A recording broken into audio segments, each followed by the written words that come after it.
Okay guys, let's take a look at today's lesson. We're going to look at L'Hopital's Day 2. What we learned on Friday was just basic L'Hopitals. If you what you do is you substitute this number into the limit. If you get 0 over 0 or infinity over infinity, it gives us the opportunity to use L'Hopital's rule. And so we learned what that was on Friday. We would take the derivative of the numerator and take the derivative of the denominator and then sub back in. Now, some students still today are trying to do the quotient rule. The quotient rule has nothing to do with L'Hopital. Okay, L'Hopital is a technique that we use on limits.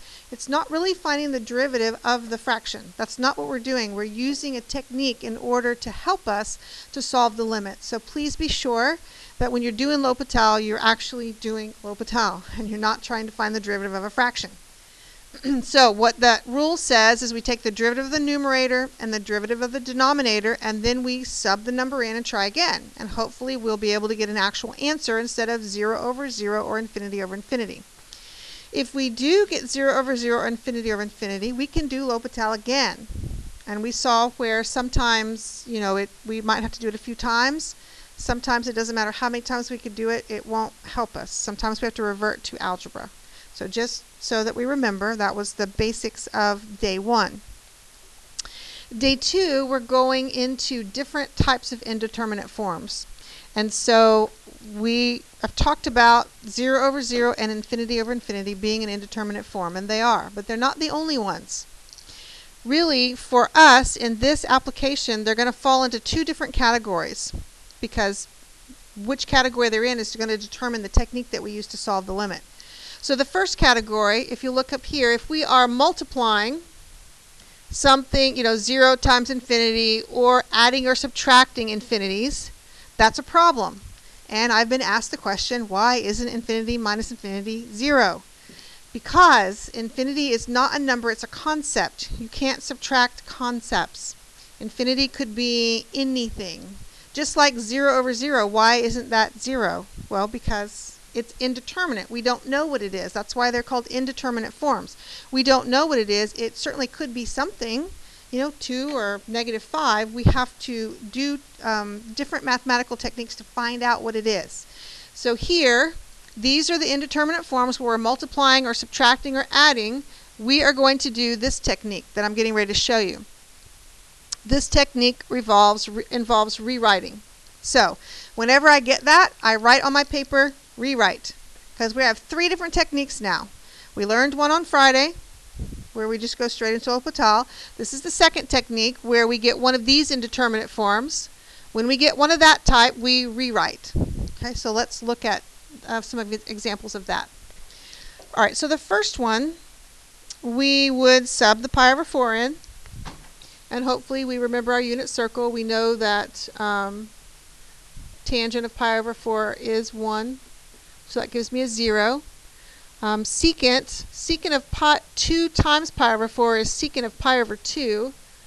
Just remembering secant is the reciprocal of cosine. Okay, at pi over 2, it's undefined.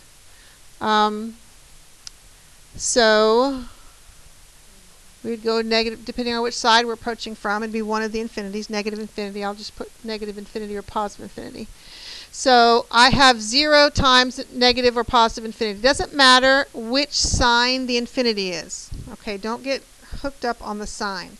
It just remembers 0 times the concept of infinity. That means rewrite. And I just write on my paper, equals rewrite. Okay, so what I have to do, I'm rewriting it in so that I can do 0 over 0, infinity over infinity. That's what I'm trying to do. All right, in this particular case, basically the easiest thing to do for us would be to take that secant, to bring it down to the denominator. We would turn it into cosine. Yeah, that's what we're going to do. That would be the easiest thing for us to do. So let's do that. So we have limit as x goes to pi over 4, 1 minus tangent x in the numerator, and now in the denominator we're going to have cosine 2x. Okay, so we sub the pi over 4 in again, and we get 1 minus 1 over cosine of 2 times pi over 4 would be pi over 2. And that would be 0. So we get 0 over 0. Now we are eligible to do L'Hopital like we did on Friday. So I just write, my LH for L'Hopital. Limit x goes to pi over 4. So we know the derivative of 1 is 0. The derivative of negative tangent is negative secant squared. The derivative of cosine of 2x, now we're going to have to chain it, right? The derivative of cosine would be negative sine times the derivative of 2x would be 2. So negative 2 sine 2x. All right, so we've done L'Hopital once. We try again to sub in, and I'm going to go ahead and write it out. I think it'd be a little bit easier. So what we're going to be doing, so hopefully the negatives, you see those cancel out, negative and negative. I'm just going to turn those to positive. So secant of pi over 4 squared over 2 times sine, let's see, pi over 4 times 2 we said was pi over 2. All right, so in the denominator it's a 2. Sine of pi over 2 is 1, so 1 times 2 is 2. Let's see, secant. This is where our unit circle comes in handy. So the reciprocal would be cosine. What's cosine of pi over 4? Root 2 over 2. So secant would be the reciprocal of that. So 2 over root 2, and that's squared. So that would be 4 over 2 over 2 over 1, which is going to give us 1. Okay? So in this case, 0 times negative infinity is actually 1. It's going to be different all the time. Okay? That's why it's called an indeterminate form. All right. So let's take a look at the next one. So I'm going to 0 from the right. And again, if these things don't just immediately pop in your head, I always like to graph them. Let's see. 1 over x looks like this, right? So as we're going to 1 from the right, we get infinity. And then 1 over sine is cosecant, right? So let's see, sine looks like this. So where is it going to infinity? So we get infinity minus infinity.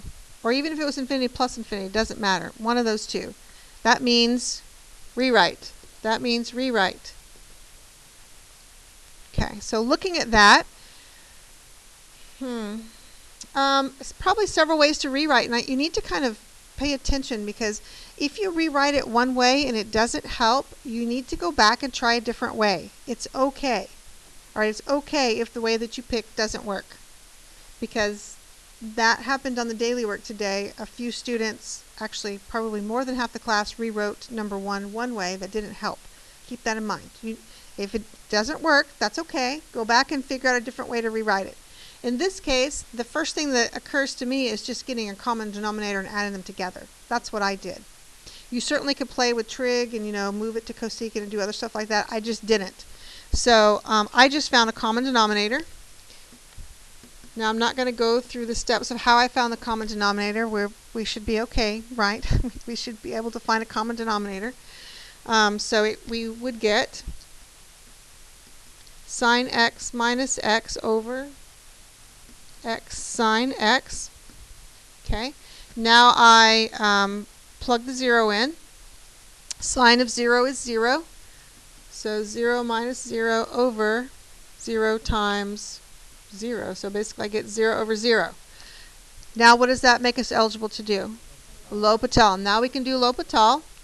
So L'Hopital, limit x goes to 0 from the right.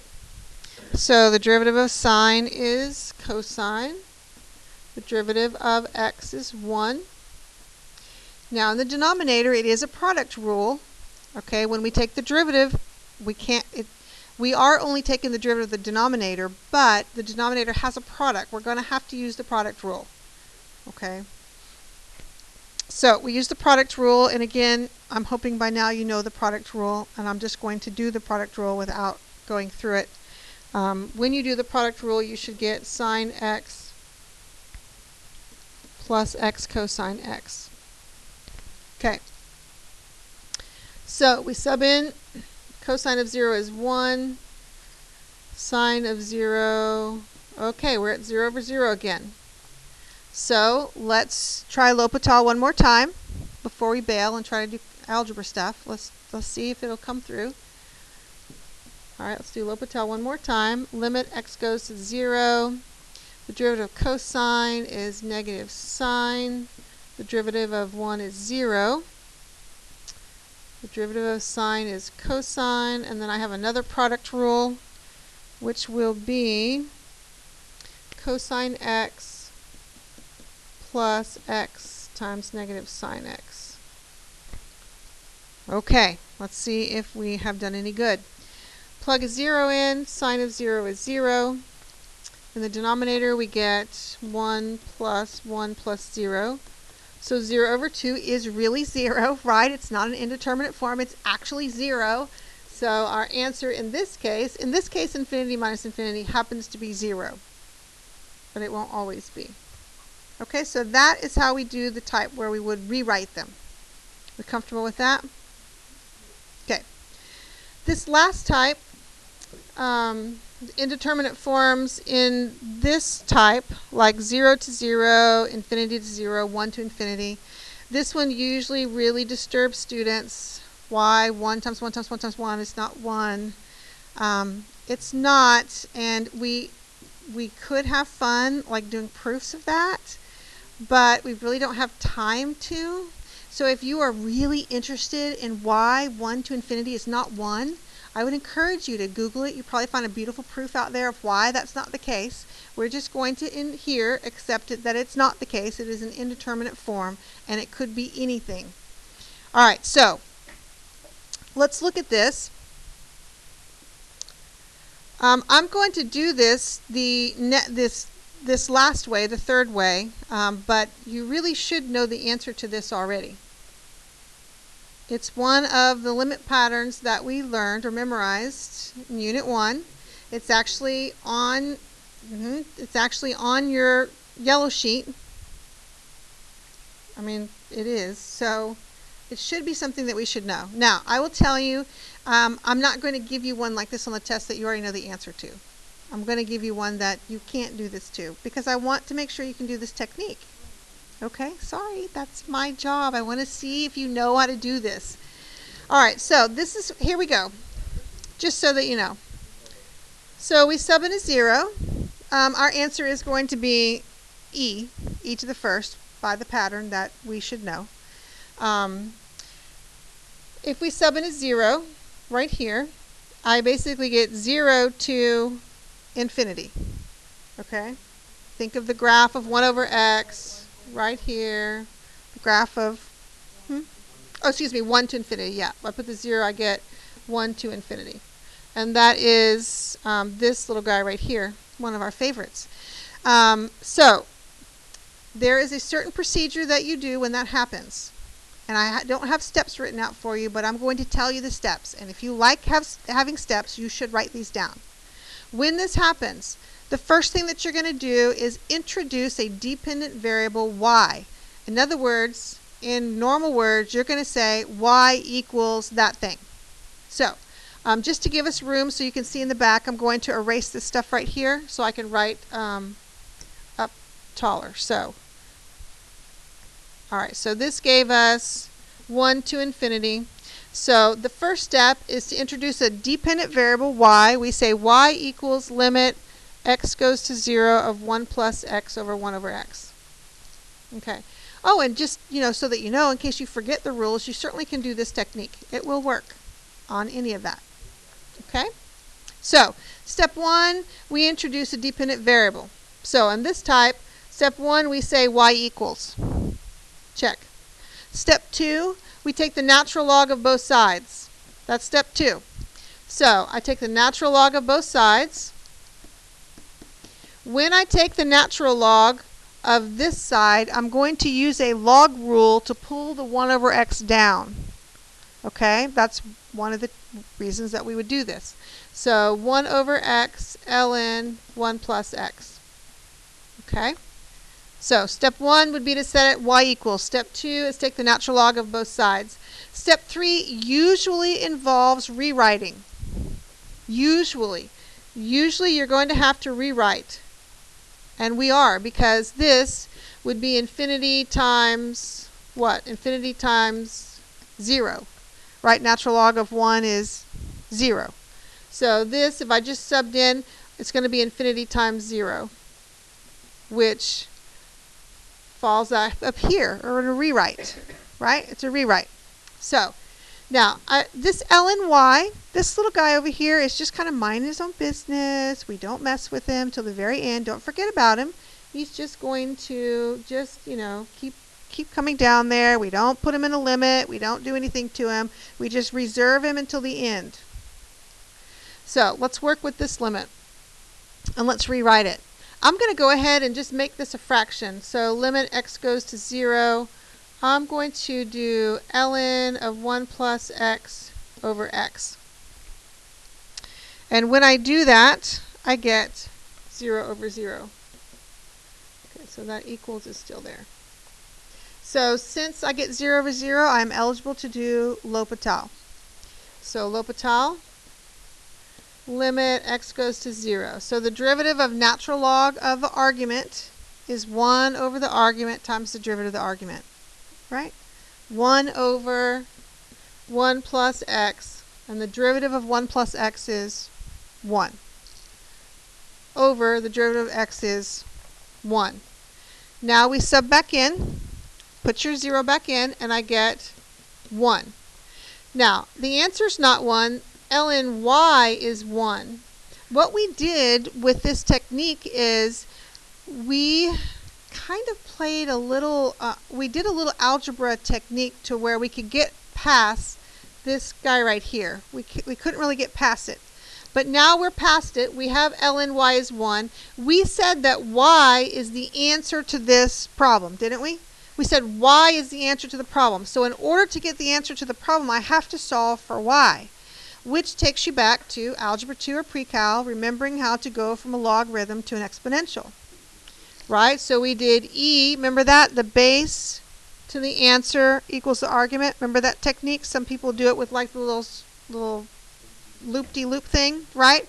So e to the first equals y. So our answer is e, which we actually knew it was. If you knew this pattern, you would know that the answer would be e to begin with. But this is how you would do that if you didn't know that. So our steps were: introduce a dependent variable, y equals. Take the natural log of both sides. Many times you're going to have to rewrite to solve the limit. Then it many times involves L'Hopital. And our very last step would be to set the ln y equal to our answer and then solve for y. Okay, that's how this technique works. If you need steps, I would encourage you to write that down. Okay? So that's what we would do if we have one of these indeterminate forms. So see, in this case, 1 to infinity wasn't 1, was it? It was e. So it could be anything. All right?